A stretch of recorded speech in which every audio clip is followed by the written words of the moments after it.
কল্পনা করুন একটি দেশ বৈদেশিক ঋণের ভারে নুয়ে পড়ছে, মুদ্রাস্ফীতির আগুনে জ্বলছে এবং ডলারের সংকটে হাঁপিয়ে উঠছে।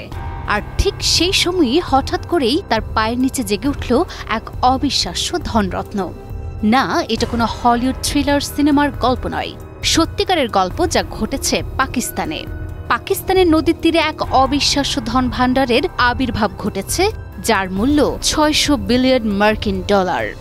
এ যেন প্রকৃতি নিজেই পাকিস্তানকে এক জ্যাকপট দিয়ে দিয়েছে।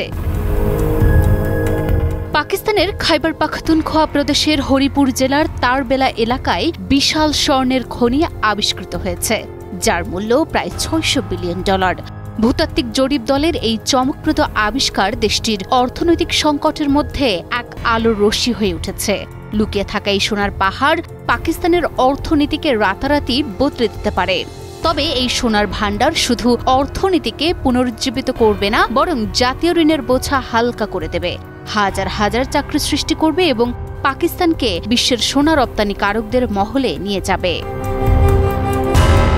করাচি প্রেস ক্লাবে এক আলোচনা সভায় এফপিসিসিআই সাবেক সিনিয়র সহসভাপতি ও ইয়ার করাচির চেয়ারম্যান হানিফ গওহর এ তথ্য জানান।